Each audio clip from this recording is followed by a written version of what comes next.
అందరికీ నమస్కారం. శ్రీమద్ భగవద్గీత ఆధ్యాత్మిక రహస్యాలు శీర్షికలో శ్రీ త్రినాథ్ గారు ధారావాహిక ప్రసంగం చేస్తున్నారు. వారి ధారావాహిక ప్రసంగంలో ఈరోజు 97వ ప్రసంగం చేస్తున్నారు. శ్రీ త్రినాథ్ గారికి స్వాగతం. నమస్కారం. శ్రీమద్ భగవద్గీత ఆధ్యాత్మిక రహస్యాలు ఈ యొక్క కార్యక్రమాన్ని వీక్షిస్తున్నటువంటి గీతా ప్రేమికులు, అందులోనూ తత్వాభిలాషులు, సోదర సోదరులందరికీ కూడా నమస్సుమాంజలి. శ్రీమద్ భగవద్గీత ఆధ్యాత్మిక రహస్యాలు తెలుసుకోవడం ద్వారా సర్వోన్నతమైనటువంటి ప్రాప్తిని మీరు ప్రాప్తి చేసుకుంటారు. ఈ విషయాన్ని మర్చిపోకూడదండి. ఇది తిరుగులేని, తిరస్కరించలేని సత్యం.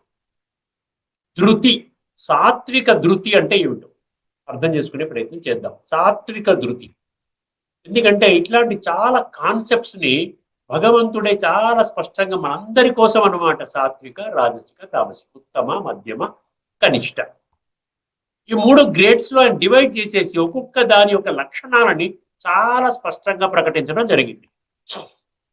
ధృతి అంటే ఏంటంటే, ధృతి అంటే మనం అర్థం చేసుకోవాలి. ధృతి అంటే విశ్వాసము, ధృతి అంటే నిశ్చయము, ధృతి అంటే ధైర్యము, ధృతి అంటే సత్యాన్ని అర్థం చేసుకోవడానికి ఆ విధంగా ఒక నిశ్చయాత్మక బుద్ధి.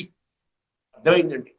డిటర్మినేషన్ అంటారు చూసారా, డిటర్మినేషన్, రిజల్యూషన్, సత్యం కోసం వెతుకుతున్నానండి, అటువంటి ఒక బలమైనటువంటి నిశ్చయాత్మకమైనటువంటి సంకల్పం ఉండడం అన్నమాట ధృతి అంటే. అది సాత్విక ధృతి ఏ శ్లోకంలో ఉంది? 18వ అధ్యాయంలోని 33వ శ్లోకంలో ఉందండి. రాజసిక ధృతి 34వ శ్లోకము, తామసిక ధృతి 35వ శ్లోకం. 33, 34, 35. మనము 33లో ఉన్నటువంటి సాత్విక ధృతి యొక్క లక్షణాలు, ఎటువంటి లక్షణాలు ఉన్నట్లయితే దానిని మనము సాత్విక ధృతి అని మనము ముద్ర వేయడం జరుగుతుంది అన్న సంగతి భగవంతుడి చాలా స్పష్టంగా చేశాడు, స్పష్టం చేయడం జరిగింది. ముందుగా శ్లోకాన్ని వినండి. ధృత్యాయయా ధారయతే మనః ప్రాణేంద్రియ క్రియా యోగేన వ్యభిచారేణ ధృతి సా పార్థ సాత్వికి. ఇది శ్లోకం. ఒక్కసారి అర్థం చేసుకునే ప్రతి కేవలం అండి నేను ఒకటే రిక్వెస్ట్ చేస్తున్నాను, బుద్ధి నేత్రాన్ని తెరవండి.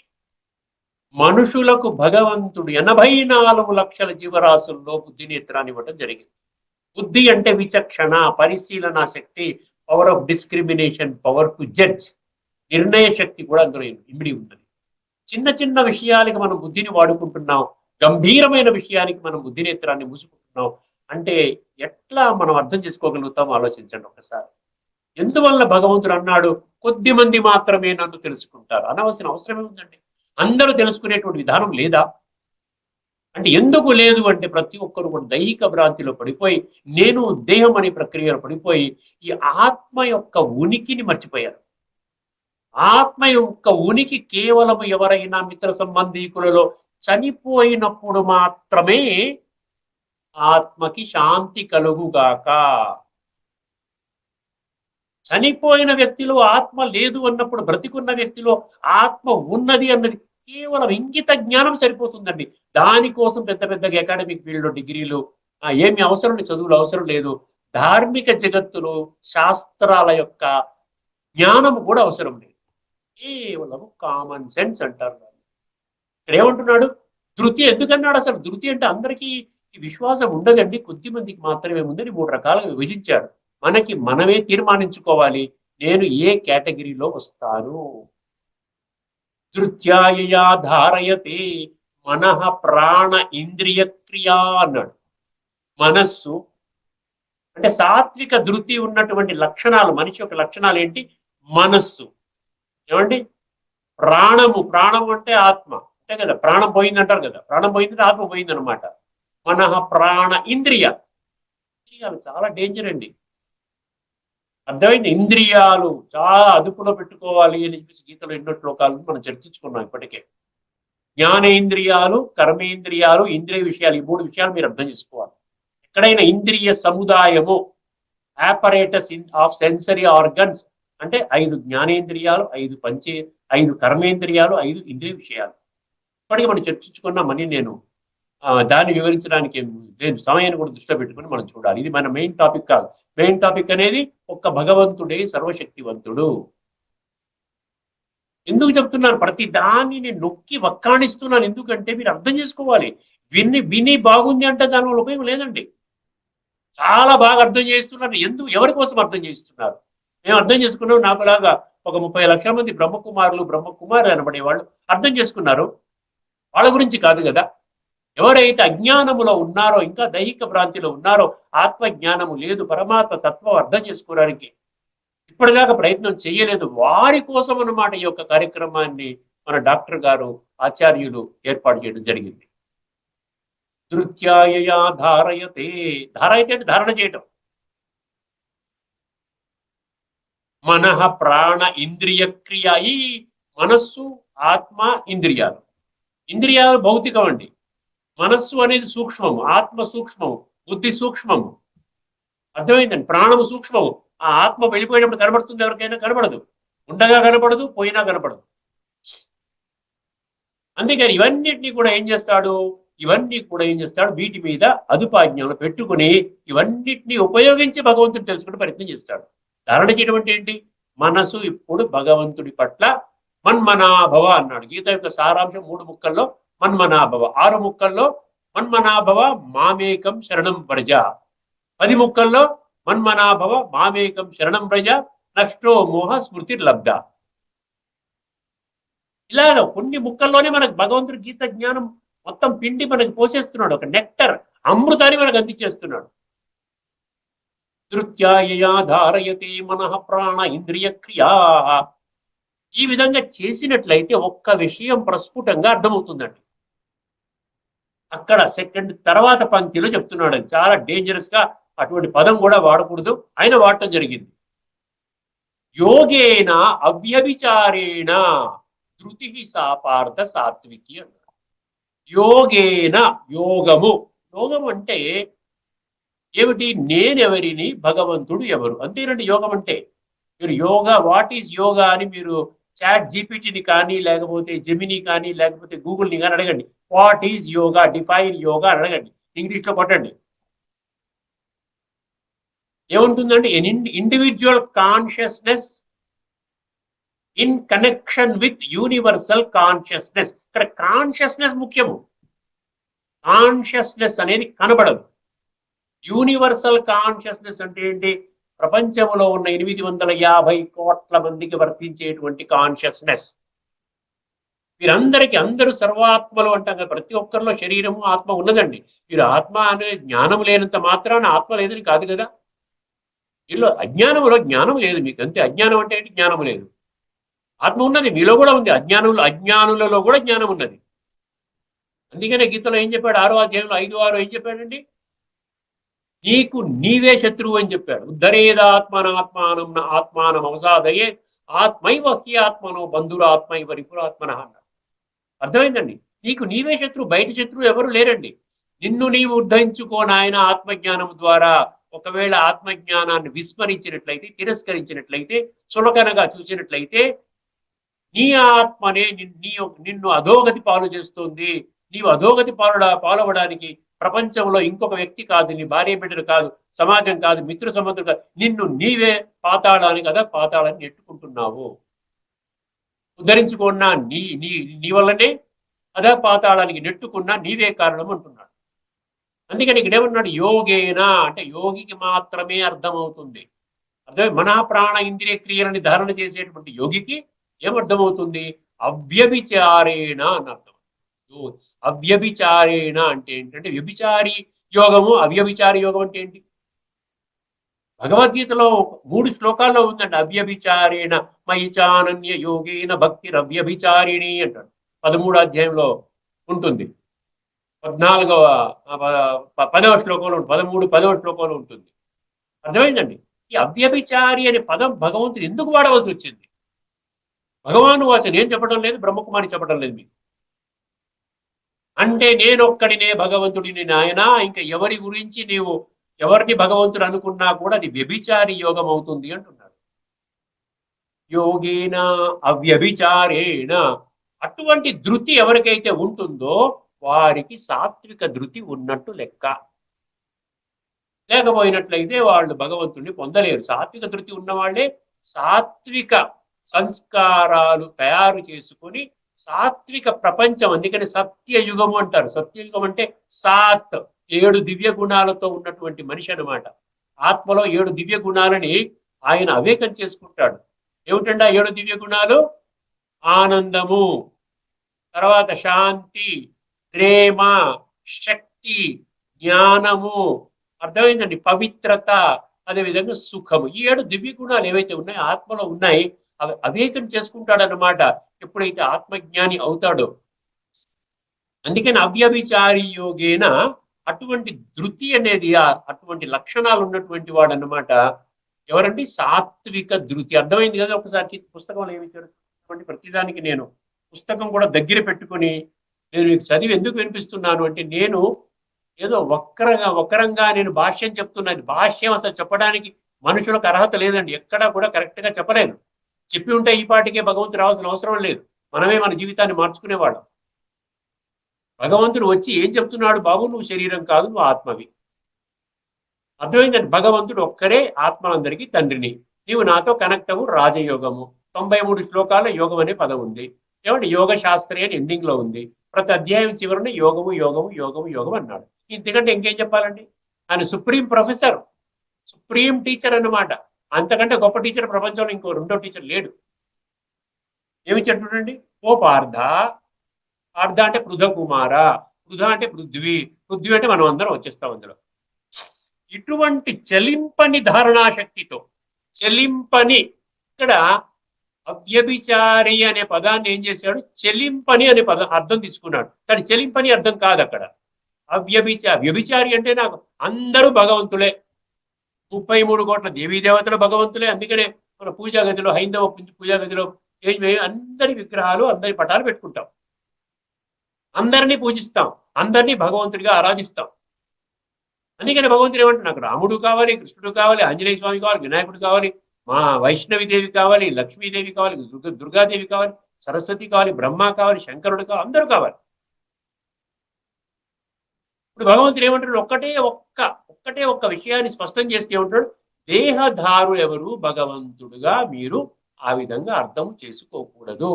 ఎందుకంటే దేహధారుల లక్షణాలన్నీ మనం తెలుసుకుందాం. అవసరమైతే నేను మళ్ళీ ఒక ఎపిసోడ్లో, 2 ఎపిసోడ్స్లో నేను చేస్తాను. దేహధారులకు ఉన్నటువంటి లక్షణాలు ఏమిటి? విదేహి, ఆ విచిత్ర, విదేహి అంటే దేహం లేనటువంటి భగవంతుడికి, విచిత్ర అంటే చిత్రము లేనటువంటి భగవంతుడికి వ్యత్యాసం ఏమిటి? అర్థమైందండి? అందుకని భగవంతుడు ఏమంటాడు? అవ్యభిచారేణ అంటే వ్యభిచారి భక్తిలో నీవు నన్ను పొందలేవు. అవ్యభిచారి అంటే నన్నొక్కడినే గుర్తించాలి. ఇక్కడ పుస్తకాల్లో మామూలుగా ఆ అర్థం చెప్పరు, కానీ అర్థం అదే. అవ్యభిచారేణ అంటే ఏంటి? వ్యభిచారి అంటే అందరూ, అవ్యభిచారి అంటే ఒక్కరే. యోగేన, అందుకని ఇక్కడ ఏమన్నారు? ఇక్కడ చలింపని ధారణాశక్తితో మనుషుడు ధ్యాన యోగము ద్వారా మనః ప్రాణేంద్రియ క్రియలను ధారణ చేయు శక్తిని సాత్విక ధృతి అని అందురు. అయిపోయిందండి. అక్కడికి మన పాఠానికి వచ్చేద్దామండి. భగవంతుడు ఒక్కరే సర్వశక్తిమంతుడు, తిరుగు లేదండి. దానికి ఎవ్వరు కూడా ఖండించలేరు. భగవంతుడే చెప్తున్నాడు, నేను సర్వశక్తివంతుణ్ణి, నా పిల్లల్ని మాస్టర్ సర్వశక్తివంతులుగా చేయడానికి వచ్చాను నేను. అంతే కదండి. తండ్రి పెద్ద గొప్ప ప్రొఫెసర్ అనుకోండి, బిడ్డలు కూడా ఆ లైన్లో పడ్డారనుకోండి, అవునండి మా డాడీ ప్రొఫెసర్, నేను కూడా master professor, master doctor, master barrister, master engineer. Mister master అంటే తండ్రి బిడ్డల సంబంధం అలా ఉంటుంది. ఇక్కడ మాస్టర్ ఆల్మైటీ అథారిటీ, ఆ విధంగా మాస్టర్ సర్వశక్తివంతుడిగా తయారు చేస్తున్నాడు. 11వ అధ్యాయంలోని 18వ శ్లోకం మనము గత ఎపిసోడ్లో చర్చించుకున్నాము. ఈ ఎపిసోడ్లో మనము 11వ అధ్యాయంలోని 38వ శ్లోకం అండి. 11వ అధ్యాయంలోని 38వ శ్లోకం విశ్వరూప సందర్శన యోగం అని ఉంటుంది ఆ టైటిల్. అన్ని అధ్యాయాల పేర్లు యోగం అనే ఉంటున్నాను, కానీ యోగాన్ని విస్మరించి మనం యుద్ధం అనుకుంటున్నాం. యోగాన్ని విస్మరించి మనం యుద్ధం అనుకుంటున్నాం, కానీ యుద్ధం అనే యుద్ధ శాస్త్రం అనే ఒక్క పదం కూడా లేదు అక్కడ. యుద్ధం కూడా ఏమన్నాడు? నీ విషయ వికారాల మీద యుద్ధం అని అన్నాడు. అది కూడా మనం చర్చించుకున్నాం. మళ్ళీ రాబోయే ఎపిసోడ్స్లో ఇంకా ఏమన్నా స్పష్టత కావాలంటే నేను చెప్పడానికి సిద్ధంగా ఉన్నాను. 11:38 ఒకసారి శ్లోకాన్ని వినండి. స్వమాదిదేవ పురుష పురాణ, ఎంత చక్కగా ఉంది చూడండి. త్వమాదిదేవ పురుష పురాణ త్వమస్య విశ్వస్య పరం నిధానం. త్వమస్య విశ్వస్య పరం నిధానం. ఇది మళ్ళీ రిపీట్ అయిందండి. 11:18లో కూడా ఈ లైన్ ఉంది, రెండో పంక్తి. మళ్ళీ ఇదే రెండో పంక్తిగా మళ్ళీ 11:38లో కూడా వచ్చింది, గుర్తుపెట్టుకోండి. త్వమస్య విశ్వస్య పరం నిధానం. ఏమండి? తర్వాత వేత్తాసి వేద్యం చ పరం చ ధామ అన్నాడు. వేత్తాసి వేద్యం చ పరం చ ధామ. అర్థమైందండి? ఆఖరి త్వయాతతం విశ్వమాంత రూపా. ఇది శ్లోకం.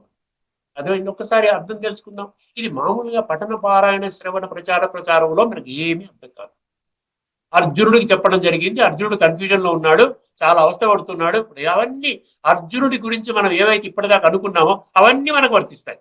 మనకంటే మనకు కూడా కాదు, నాకు వర్తిస్తాయి. ఏమనుకోవాలి? నాకు వర్తిస్తాయి, నేనే అర్జునుడిని. అలా అర్థం చేసుకుంటే మన పర్సనాలిటీ డెవలప్ అయిపోతుంది. హాయిగా చక్కగా భగవంతుడి తోడుతో, భగవంతుడి యొక్క డైరెక్షన్ ప్రకారంగా, శ్రీమతం ప్రకారంగా ముందుకెళ్తాం. మన జీవితం, ఈ జీవితం బాగుంటుంది. హాయిగా బ్రహ్మాండంగా ఆరోగ్యం, ఆనందంగా, సుఖంగా, శాంతిగా బ్రహ్మాండంగా ఉంటాము. తదుపరి సత్య త్రేతాయుగాల్లో ఇక్కడ మన సంస్కారాలు బాగుపడతాయి కాబట్టి, సాత్విక సంస్కారాలు పోగు చేసుకుంటాం కాబట్టి ఏమవుతాయండి? ఖచ్చితంగా దేహ త్యాగం చేసినప్పుడు మంచి శ్రేష్టమైన జన్మ సత్య త్రేతాయుగాల్లో మనం పొందుతాం. ఒకసారి ఇప్పుడు వర్డ్ టు వర్డ్ మీనింగ్ తీసుకుందామండి. త్వమాదిదేవ పురుష పురాణ అన్నాడు మొదటి పంక్తి. త్వమాదిదేవ. ఆదిదేవ ఎందుకన్నాడు? అందరికంటే ముందు నేనున్నాను. ఎందుకంటే నేను పురుష పురాణ. దానికి ఒక లింక్ చూడండి. పురుష పురాణ. పురాణ పురుషుడు అనమాట భగవంతుడు. అంటే పురుషుడు అంటే ఆత్మ అండి, ప్రకృతి అంటే దేహం. పరమాత్మ నేను ఎప్పటికీ ఉంటాను, పురాణ పురుషుడు. నా తర్వాతనే నేనే, నా యొక్క శక్తి ద్వారా నేనే ఈ సృష్టిని క్రియేట్ చేస్తున్నాను అని చెప్పాడు కదా. మనం ఒక భగవంతుడే సర్వశక్తివంతుడు అనే పాఠంలో మనం చాలా ఎపిసోడ్స్ ఇప్పటికే, నేను అనుకోవడం 10 ఎపిసోడ్ చేసి ఉంటాం ఈ ఒక్క టాపిక్ మీద, ఒక అంశం మీదనే. ఇది ఎక్కడ ఈ విధమైనటువంటి విశ్లేషణ ప్రపంచంలో మీకు ఇంకో ఎక్కడ దొరకదండి, ఒక బ్రహ్మకుమారి ఫోరంలోనే. ఎందుకంటే పరమాత్మని శిక్షకుడిగా వచ్చి పర్సనల్ గా చెప్తున్నాడు కాబట్టి అందరికీ కూడా. గీతా శ్లోకాలు ఇంపార్టెంట్ కాదండి, గుర్తుపెట్టుకోండి. గీతా శ్లోకాలు ఇంపార్టెంట్ కాదు, జ్ఞానం ఇంపార్టెంట్. గీత ద్వారా భగవంతుడు చెప్పినటువంటి సారం ఏంటి, నా జీవితాన్ని నేను ఎలా పరివర్తన చేసుకోవాలి. ఇక్కడ ఆదిదేవ అన్నాడు, పురుష పురాణ అన్నాడు. ఆదిదేవ అంటే ఏంటి? భగవంతుడైనటువంటి నేను first, I'm the first most important person అన్నమాట. నేను ఐఎమ్ గాడ్. పురాణ పురుష. అర్థమైందండి? పురాణ పురుష, నా తర్వాతే మొత్తం సృష్టి అంతా వచ్చింది. ఇది ఈ విధంగా పరిభ్రమిస్తూ ఉంటుంది అని చెప్పి మనం చర్చించుకున్నాం. తర్వాత స్వమస్య విశ్వస్య పరం నిధానం.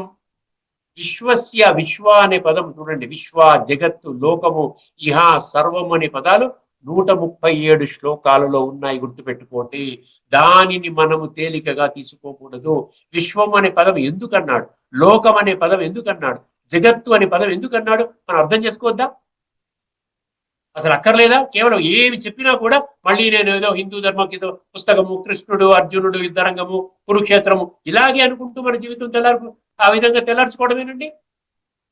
అంటే భగవంతుడు చెప్పినటువంటి జ్ఞానముతో ఎటువంటి మనము ఒక చలనం ఉంటుందా మన మనసులో, మన బుద్ధిలో, మనలో ఆంతరికంగా? మనం అర్థం చేసుకున్నది తప్పు. మనం ఆధ్యాత్మిక దృష్టికోణములో అర్థం చేసుకోలేదు, భౌతికంగా అర్థం చేసుకున్నాము. కురుక్షేత్రం అంటే ఏమిటి? క్షేత్రం అంటే దేహం అని చెప్పాడు. దానికోసం ఒక అధ్యాయం పెట్టాడు, 13వ అధ్యాయంలో. క్షేత్రజ్ఞ విభాగ యోగము. కురు అంటే కర్మ, కురు అంటే కరో, హిందీలో కరో అంటారు కదా. అంటే ఈ శరీరాన్ని వాడుకొని ఆత్మనైన నేను ఈ శరీరము ద్వారా కర్మలు చేస్తాను. ఇది కురుక్షేత్రం అంటే. ఆధ్యాత్మికంగా అర్థం చేసుకుంటే ఇవన్నీ కూడా లోతైన రహస్యాలు మన బుద్ధిలో కూర్చుంటాయి. ఏమంటాడు ఇక్కడ? స్వమస్య విశ్వస్య పరం నిధానం. నీవే సపోర్టర్వి. నిన్ను పట్టుకోవాలి. ఇప్పుడు నిన్ను తెలుసుకొని, నీ మీద ఆధారపడి, నీతో స్మృతి చేసుకొని మేమేం చెయ్యాలి? మా ఆత్మలో జన్మ జన్మలుగా మేము చేసినటువంటి నీచ, నికృష్ట, భ్రష్ట, దుష్ట కర్మల ఆధారంగా ఆత్మలో పేరుకుపోయినటువంటి తామసిక సంస్కారాలను కడుక్కోవాలి. శరీరాన్ని ప్రతిరోజు కడుక్కుంటున్నాం, రోజుకి 2 సార్లు 3 సార్లు, ఎండాకాలం వస్తే 4 సార్లు కడుక్కుంటున్నాం. కానీ ఆత్మ, నేను ఆత్మ, శరీరానికి యజమైనటువంటి నేను ఒక జ్యోతి బిందు స్వరూపం, భృకుటి మధ్యలో మెరుస్తున్న ఒక నక్షత్రము. నేను ఇక్కడ ఉన్నాను కాబట్టి నా కర్మాన్ని ఇక్కడే కొట్టుకుంటాను చెప్పాను కదా. చాలా ఎపిసోడ్స్ లో మనం చర్చించుకున్నాం. ఇప్పటికి 97 ఎపిసోడ్స్, 97వ ఎపిసోడ్ రన్ అవుతోంది. ఇంకా ఎన్ని ఎపిసోడ్స్ లో మనం చెప్పుకుంటామో నాకు తెలియదు. అలా చెప్పుకుంటూ వస్తున్నాను, విషయాన్ని తీసుకుని వస్తున్నాను, ఆ భగవంతుడి ముందు పెడుతున్నాను. ఆయన ఒక థాట్ ఇస్తున్నాడు, దాని ప్రకారంగా అందులో ఉన్న ఆ శ్లోకాన్ని పికప్ చేసుకుని మీకు చెప్తున్నాను. అర్థమైందండి? త్వమస్య విశ్వస్య పరం నిధానం. పరం అంటే దీనికంటే గొప్ప, విధానం అంటే సోర్స్ లేదు, ఇక భగవంతుడు తప్ప రెండో భగవంతుడు లేడు.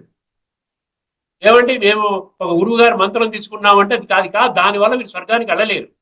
లేదండి ఫలానా మేము దేవతా స్వరూపాన్ని, ఫలానా సాధు సన్యాసిని, ఫలానా ఋషిని మునిని మేము భగవంతుడిగా ఆరాధిస్తున్నాం, మాకు బాగుంది, బాగుంది భలే బాగుంది, దానికి ఏం డౌట్ అక్కర్లేదు. కానీ మీరు సంస్కారాలు పరివర్తన చేసుకోవడానికి ఆ విధానం కాదు అంటున్నాడు. దానివల్ల మీరు సత్యయుగంలోకి రారు, మీరు ద్వాపర కలియుగాల్లో తిరుగుతూ ఉంటారు. అర్థమైందండి? మృత్యులోకం అంటారు దాన్ని. సత్యత్రేతాగాన్ని దైవీలోకం అంటే దీన్ని మృత్యు సంసారం అంటాడు. మృత్యు సంసార వర్త్మని అని ఉంది కదా ఒక శ్లోకంలో, చెప్పాం కదా. అంటే మీకు సర్కిల్ కనపడదు, మీకు ఓన్లీ హాఫ్ సర్కిల్ అనమాట, ద్వాపర కలి. మళ్ళీ ఆ సెమీ సర్కిల్లో ఇటువంటి ఉన్నట్టు ఆ సత్యత్రేగా తిరుతాయి గారు ఉన్నప్పుడు మీరు బయట హ్యాంగ్ అవుతుంటారు, పరంధామంలో హ్యాంగ్ అవుతుంటారు. ఇక్కడ పరంధామం అనే శబ్దం కూడా వచ్చింది ఈ శ్లోకంలో. అర్థమైందంటే ఈయన is the only God, is the only supporter, only is the only one and only supporter, ఇంకో సపోర్ట్ లేదు. స్వమస్య విశ్వస్య పరం నిధానం అంటే అది. తర్వాత ఏం చెప్తున్నాడు ఇంకా? వేత్తాసి వేద్యం అన్నాడు. వేత్తాసి వేద్యం, ఎంత అద్భుతమైన పదం అండి. వేత్తాసి వేద్యం అంటే ఏంటి? వేత్తాసి వేద్యం అంటే, వేత్తాసి అంటే నీకొక్కడికే సృష్టి యొక్క ఆది మధ్య అంతిమం యొక్క జ్ఞానం ఉన్నది. నీకు ఒక్కడికే ఉన్నది, ఇంకెవరికి లేదు. ఉంటే చెప్పేవాళ్ళుగా. ఆయన ఏమన్నాడు? సర్గాణామాతిరంతస్థ మధ్యం చైవాహమర్జున. ఏమన్నాడు? సర్గ అంటే సృష్టి, ఆది మధ్య అంతిమం యొక్క జ్ఞానం నా దగ్గర మాత్రమే ఉన్నది. 10వ అధ్యాయం 32వ శ్లోకం. ఎన్నిసార్లు చర్చించుకున్నామండి? ఎందుకు మాటి మాటికి చెప్తున్నానండి, మీ బుద్ధిలో కూర్చుంటుందని. నేను రిపీట్ చేసే ఉద్దేశం ఏంటంటే ఏదో విధంగా కాలక్షేపం చేయడం కోసం కాదండి. ఈ బుద్ధిలో కొన్ని ముఖ్యమైన విషయాలు బుద్ధిలో కూర్చోవాలి. లేకపోతే ఇప్పుడు 100 ఎపిసోడ్లు కాదండి, 500 ఎపిసోడ్స్ అయినా మీరు మారరు. అసలు మామూలుగా మారాలంటే ఒక్క వాక్యంతో మారిపోవచ్చు. నిజంగా మారాలి అనేటువంటి ఒక పరివర్తన చేసుకోవాలి. భగవంతుడి మార్గం దానికంటే శ్రేష్టమైన మార్గం ఇంకొకటి లేదు. ఎందుకంటే మనం ఎప్పుడు up and down life lead చేయకూడదండి. ఇవాళ బాగానే ఉందండి, నా ప్రమోషన్ వచ్చింది, బాగుంది, రేపు పొద్దున ఎవడో ఏదో మాట అన్నాడు, మళ్ళీ ఏడుస్తున్నాను. ఏమండి నాకంటే పనికిరాని వాడికి ప్రమోషన్ వచ్చింది, నాకు రాలేదు. లేకుండా ఉంటే అనారోగ్యం పాలయ్యాను, ఇలా స్కూటర్పై పడిపోయాను, యాక్సిడెంట్ అయ్యింది, భగవంతుడు నువ్వు ఏం చేస్తున్నావు? ఎన్నో ప్రశ్నలు భగవంతుడా అంటుంటాం. కానీ భగవంతుడు చెప్పిన మాటలు మనం వింటున్నామా? ఎప్పుడు మన కోరికలే మనం చెప్పుకుంటాం. నాకు అది కావాలి, ఇది కావాలి, మా అమ్మాయికి మంచి సంబంధం కావాలి, నా పిల్లవాడికి అమెరికాలో మంచి సీట్ కావాలి, ఎంసెట్లో టాప్ ర్యాంక్ రావాలి, అని మన కోరికలేనా? భగవంతుడు చెప్పిన మాటలు అక్కర్లేదా? ఈ ఒక్క జన్మ మీ కోరికలను ఫుల్ స్టాప్ పెట్టండి, నేను చెప్పిన మాటలు వినండి. భగవాను వాచ 574 శ్లోకాలు, శ్రీ భగవాను వాచ, నా మాటలు వినండి. ఈ ఒక్క జన్మ క్రిటికల్ అనమాట. సంక్లిష్ట సమయంలో ఈ కాలచక్రం నడుస్తూ ఉంది అంటున్నాడు. వేత్తాసి అంటే నీకొక్కడికే తెలుసును. వేత్త అంటే తెలుసుకోవడం అనమాట. నీకొక్కడికే సృష్టి యొక్క ఆధిపత్యాంతాల జ్ఞానం ఎవరికి? దేవతలకు లేదు, ఋషులు మునులకు లేదు, ధర్మ స్థాపకులకు లేదు, పుణ్యాత్మలు మహాత్ములు ఎవ్వరికి కూడా లేదు. ఉంటే చెప్పేవారు కదా. అందుకని మనకిప్పుడు ఏం చెప్తున్నాడు? సృష్టి యొక్క ఆది మధ్య అంతిమం యొక్క జ్ఞానాన్ని మొత్తం చెప్తున్నాడు. 7వ అధ్యాయం 2వ శ్లోకంలో ఏం చెప్పాడు? జ్ఞానం తేహం సవిజ్ఞానం ఇదం వక్ష్యామి అశేషత అన్నాడు. నేను ఏది దాచుకోకుండా నా దగ్గర ఉన్న జ్ఞానం అంత సంపూర్ణంగా నా పిల్లలైనా మీకు ఇచ్చేస్తున్నాను. సపోజ్ మీరు ఫిజిక్స్ ప్రొఫెసర్ అనుకోండి, మీ బిడ్డ ఏదో ఇంటర్మీడియట్ లో ఫిజిక్స్ లో కొంచెం వీక్ గా ఉన్నాడు, మీరు ఏం చేస్తారు? ప్రతిరోజు నేను చెప్తాను రా క్లాసు, నేను ఫిజిక్స్ ప్రొఫెసర్ని, నీకు టాప్ లో ఫిజిక్స్ లో 100కి 100 వచ్చేలాగా నేను చేస్తాను అనడా? మీరు సుప్రీం డాక్టర్ అనుకోండి, మీ పిల్లవాడు ఎంబీబీఎస్ అవుతుంటే డౌట్ ఏదైనా ఉంటే మీరు డిస్కస్ చేయరా? అదే విధంగా భగవంతుడు ఇప్పుడు మనకేం చెప్తున్నాడు? ఆయన నాకొక్కడికి అన్ని తెలుసును, నేను నాకు తెలిసిన జ్ఞానం అంతా నీకు ఇచ్చేస్తాను, నీవు చేయవలసిందల్లా ఏం చేయాలి? వేత్తాసి వేద్యం అన్నాడు. ఇక్కడ వేద్యం అంటే నన్నొక్కడిని తెలుసుకోవడానికే నీ సమయాన్ని కేటాయించాలి. నన్నొక్కడిని తెలుసుకోవడానికే నీ సమయాన్ని కేటాయించాలి. ఇంకా మిగతావన్నీ సమయాలు కేటాయించినంత వ్యర్థము. ఆత్మ జ్ఞానం ఉండదు, ఆత్మలో ఉన్న సంస్కారాల పరివర్తన జరగదు. చివరికి నా వారసత్వం ఏదైతే ఉందో, స్వర్గ వారసత్వము, సత్యత్రేతాయుగాల్లో శ్రేష్టమైన జన్మ నీవు పొందవుగాక పొందవు. ఇది తిరుగులేని, తిరస్కరించలేని సత్యము అంటున్నాడు. ఏత్తాసి వేద్యం చ పరంచ ధామ. చ అంటే మరియు అండి, అండ్ ఏ అండి ఎండ్ అంటాం కదా, చ అంటే సంస్కృతంలో అండ్ అనమాట. మరియు పరంధామం అన్నాడు. పరంధామానికి కూడా ఒక దారిని చూపిస్తాడంట. పరంధామం అనే పదం ఫస్ట్ టైం మనం చర్చించుకుంటున్నాము. పరంధామము అంటే ఆత్మ తన యొక్క ఒరిజినల్ స్వరూపంలో ఉండేటువంటి ధామము. అక్కడే పరమాత్మ మరియు సర్వాత్మలు ఉంటారు. అంటే శరీరాన్ని తీసుకునే ముందర అక్కడ నుండి వస్తారన్నమాట. అక్కడ నుండి మన సంస్కారానికి అనుసారంగా సాత్విక అయితే సాత్విక దేహాలు దొరుకుతాయి, అదేవిధంగా రాజసిక అయితే మధ్యస్థంగా దొరుకుతాయి, ఆవశ్యకంగా అయితే పనికిరాని ఆ వస్త్రాలు అన్నాడు కదా, వాసాంశి జీర్ణానిల వస్త్రం అన్నాడు. అవి తీసుకుంటారు, మీ పాత్రను వినయిస్తారు. కానీ మీ ఉండే స్థితి ఎక్కడ, మీ ధామం ఎక్కడ? పరమధామము, పరంధామము. దానినే ఏమంటారు? ఊర్ధ్వలోకం అంటారు, పైన ఉంటుంది కాబట్టి. దాన్నే ఇంకేమంటారు? అమరధామం అంటారు. అక్కడ ఆత్మకి మరణం లేదు కాబట్టి అమరధామం అంటారు. అది శాంతి, ఆత్మ ఒరిజినల్ గా శాంతి స్వరూపం కాబట్టి శాంతిధామం అంటారు. ఆత్మ ప్రకారంగా నోరు లేదు కాబట్టి, శరీరం లేదు, వాణి రాదు కాబట్టి నిర్వాణ ధామం అంటారు. ఇలాగ అనేక పేర్లతో ఆ యొక్క ధామాన్ని, ఆ ధామము యొక్క అండర్స్టాండింగు, ఆ ధామానికి వెళ్ళేటువంటి మార్గము నేనొక్కడే చెప్తాను అంటున్నాడు. నాకు తప్ప ఇంకెవరికి తెలియదు, నేను ఇప్పుడు మీకు చెప్తున్నాను. అందుకని పరంధామ అన్నాడు. ఆఖరిది ఏంటన్నాడండి, చాలా ఇంపార్టెంట్, చాలా జాగ్రత్తగా వినండి. త్వయాతతం విశ్వం అనంత రూప. త్వయాతతం విశ్వం అనంత రూప. అనంత రూప అంటే ఏంటి? భగవంతుడికి అసలు రూపమే లేదు కదా. కానీ అనంత రూపంలో నేను విశ్వాన్ని పరివర్తన చేస్తానంటున్నాడు. ఏంటంటే, నేను నా బిడ్డల ద్వారా పరివర్తన చేస్తాను. ఇప్పటికే కొన్ని లక్షల మంది నన్ను అర్థం చేసుకున్నారు. నా యొక్క డైరెక్షన్ లో వాళ్ళ జీవితాన్ని ఆ విధంగా ముందుకు తీసుకుని వెళ్ళడానికి వాళ్ళు మనస్ఫూర్తిగా పనిచేస్తున్నారు. వాళ్ళ ప్రయారిటీస్ వాళ్ళకి తెలుసును. వాళ్ళు ఏ పని చేసినా మనస వాచ కర్మణ వాళ్ళు విశ్వ పరివర్తన, ధర్మస్థాపన, నా కర్తవ్యాన్ని ముందుకు తీసుకుని వెళ్లే విధంగా వారు పని చేస్తున్నారు.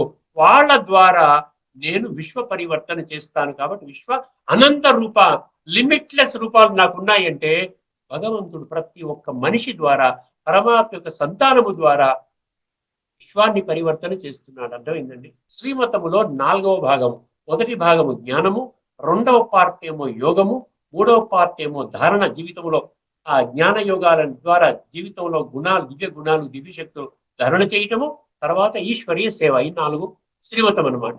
అర్థమైందండి. త్వయాతతం విశ్వం అనంత రూపం అన్నాడు. ఒక్కసారి భగవద్గీతలో చెప్పినటువంటి ఇందులో పుస్తకంలో ఏమిచ్చాడో చెప్పి ఈ ఎపిసోడ్ని మనము సంపూర్ణం చేసుకుందామండి. తదుపరి ఎపిసోడ్లో మరికొన్ని శ్లోకాలు మనం తీసుకొని మీ ముందుకు వస్తాను. ఏ విధంగా భగవంతుడు సర్వశక్తిమంతుడు. భగవంతుడు సర్వశక్తిమంతుడు అంటే సర్వశక్తిమంతుడే. మనం ఈ రోజున భగవంతుడిని మనం సంశయిస్తున్నామండి. అర్థమైందండి. భగవంతుడిని కూడా డౌట్ చేస్తున్నాం అనమాట. మనుషులకు ఇచ్చినటువంటి ఇంపార్టెన్స్ భగవంతుడికి ఇవ్వటం లేదు. శాస్త్రాలు అని అంటున్నాం, దానికి ఇచ్చిన ఇంపార్టెన్స్ భగవద్గీతకి ఇవ్వడం లేదు. అసలు భగవద్గీతని సర్వశాస్త్రమై శిరోమణి. సర్వశాస్త్రాలకి భగవద్గీత ఏకైక శాస్త్రము, తల్లి లాంటి శాస్త్రము, శ్రేష్టమైన శాస్త్రం. 11వ అధ్యాయంలోని 38వ శ్లోకం. 38వ శ్లోకము అర్జున వాచండి. అంటే అర్జునుడికి ఎంత స్పష్టత ఉంది చూసారా. అర్జునుడు అంటే ఎవరు కాదండి, ఆ యొక్క భగవంతుడి యొక్క జ్ఞానం యొక్క స్పష్టత కలిగిన వాళ్ళందరూ కూడా జ్ఞానార్జునుడే. ఒకసారి చూడండి, ఇక్కడ త్వమాది దేవ పురుషాపురు అడియా. ఓ అనంత రూప, ఎవరంటున్నారు? అర్జునుడు అంటున్నాడు. అనంత రూప అంటున్నాడు పరమాత్మని. అనంత రూప అంటే ఇంతమంది మనుషుల ద్వారా తన యొక్క కర్తవ్యాన్ని చేయించుకుంటున్నాడు అనమాట. నీవు ఆది దేవుడవు, సనాతన పురుషుడవు, ఈ జగత్తునకు పరమ ఆశ్రయుడవు. పరమాశ్రయుడు పరమ ఆధారం అనమాట, ఆధారభూతుడు. సర్వజ్ఞుడు, అన్ని తెలిసిన వాడివి. అంటే సృష్టి యొక్క అన్ని తెలవడం అంటే సృష్టి యొక్క ఆదిమధ్యాంత జ్ఞాతవి. సర్వవేద్యుడవు, అర్థమైందండి. అంటే అందరూ నిన్ను మాత్రమే తెలుసుకోవాలి. సర్వవేద్యుడు అంటే అందరికీ కూడా, ప్రతి ఒక్కరికి కూడా నిన్ను తెలుసుకోవడమే ముఖ్యం అనమాట, ఇంకేమీ ముఖ్యం కాదు. పరంధాముడవు, ఈ జగత్తు అంతయును నీచే పరిపూర్ణమై ఉన్నది. ఈ జగత్ అంతయును నీచే పరిపూర్ణమై ఉన్నది. ఇక్కడితో మనం ఈ ఎపిసోడ్లో చర్చను ముగించుకుంటున్నామండి. తదుపరి ఎపిసోడ్లో మళ్ళీ కలుసుకునేంత వరకు అందరికీ కూడా శుభాభినందనలు, నమస్కారము. లోకా సమస్త సుఖినో. ఓం శాంతి. శ్రీమద్ భగవద్గీత ఆధ్యాత్మిక రహస్యాలు శీర్షిక ద్వారా శ్రీ త్రినాథ్ గారు భగవద్గీత సర్వశక్తివంతము అనేది కూలంకషంగా చర్చించారు. వారికి ధన్యవాదాలు.